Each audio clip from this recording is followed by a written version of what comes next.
તો જય મેરડીમાં અને આજે છે મિત્રો રવિવાર, એટલે રવિવાર આજે આપણે જવાનું છે મેરડીમાંના દર્શન કરવા માટે. અને અહીંયાની જો તમને વાત કરીએ તો ટાંકણિયા જતા રસ્તામાં તે મેરડીમાંનું જો, અને અહીંયા આપણે તમારે તાવાની માનતા હોય અને દર રવિવારે છે ને ઘણા બધા ભક્તો દર્શન કરવા માટે આવે છે. તો વિડીયોમાં અંત સુધી બનેલા રહે છે. અને નવો હોય તો લાઈક, શેર અને સબસ્ક્રાઈબ કરવાનું ભૂલતા નહીં. જય મા મેરડી.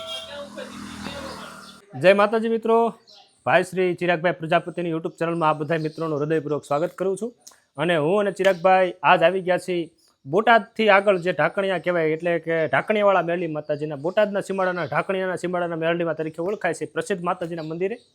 અને માતાજીના મંદિરે આવ્યા છીએ ત્યારે એક લોક સાહિત્ય કલાકાર તરીકે મા ભગવતીના ગુણગાન ગાવા છે. દીકરી એટલે બાળનું સ્વરૂપ કહેવાય.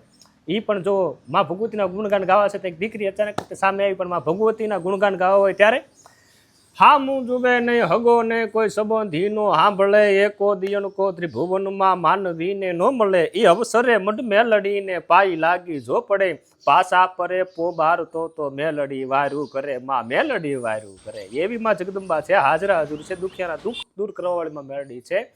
અંતરના ઊંડાણથી હાંકલો કરો ને તો બાપ તમારી બધી મનોકામના ફળે ફળે ને ફળે. એકવાર આયકણ જરૂર દર્શન કરવા આવજો. તો આજે છે ને રવિવાર છે, એટલે જો ઘણા બધા મેરડીમાંના દર્શન કરવા માટે ભક્તો આવે છે.